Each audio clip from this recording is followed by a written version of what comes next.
മസിനഗുഡി വഴി ഊട്ടിയിലേക്ക് പണ്ട് ആരോ പറഞ്ഞ പോലെ ഒരാൾ തൊടുത്തിട്ടാ ബാക്കി ഞങ്ങൾ ഏറ്റെടുത്തോളാന്ന് പറഞ്ഞ പോലെ തന്നെ കേട്ടോ. ഫോണ് തുറന്നു കഴിഞ്ഞാൽ ഈ ഡയലോഗാണ് കേൾക്കുന്നത്. അപ്പൊ ഞാനൊന്ന് ട്രൈ ചെയ്ത് നോക്കി. അപ്പൊ നിങ്ങൾ വിചാരിക്കും ഞാൻ മസിനഗുഡി വഴി ഊട്ടിയിലേക്കാണെന്ന്. അല്ല കേട്ടോ, ഞാൻ വടപുറം വഴി ചന്തക്കുന്നിലേക്കാണ്. അപ്പൊ റംലാക്ക് വേണ്ട കുറച്ച് സാധനങ്ങളൊക്കെ എടുക്കാൻ വേണ്ടി പോവാണ്.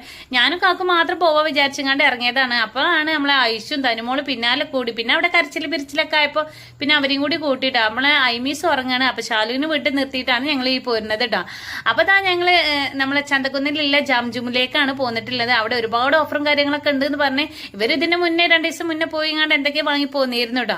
അപ്പൊ അങ്ങനെ എനിക്ക് ആവശ്യമില്ലതൊക്കെ ഉണ്ടോ വിചാരിച്ചാണ് ഞാൻ പോകുന്നതാണ്. അപ്പൊ ഒരുപാട് ഓഫറും കാര്യങ്ങളൊക്കെ കൊടുത്തിട്ടുണ്ട്. പക്ഷെ നമുക്ക് ആവശ്യമില്ല ഇതിനൊന്നും ഓഫറും കാര്യങ്ങളൊന്നും ഇല്ല കേട്ടോ. എന്തായാലും ഇത്രയും വന്ന സ്ഥിതിക്ക് നമ്മളെ ഇത്രയും വലിയ സ്ക്വയർ ഫീറ്റിന്റെ ഒരു കെട്ടിടല്ലേ, നമുക്ക് അതൊന്നും ചുറ്റി കറങ്ങാൻ വിചാരിച്ചാണ്ട് ഐശ്വര്യനെ ഇങ്ങോട്ട് ട്രോളിയിൽ എത്തിക്കാണ്ട് അങ്ങോട്ട് ചുറ്റിയിടുക. അപ്പൊ നമുക്ക് ആവശ്യമില്ലത് അല്ലാതൊക്കെ ഉണ്ട് ഒരുപാട് ഐറ്റംസ്. അപ്പൊ ഇതിന്റെ ബാക്കി വീഡിയോ ഉടൻ വരും.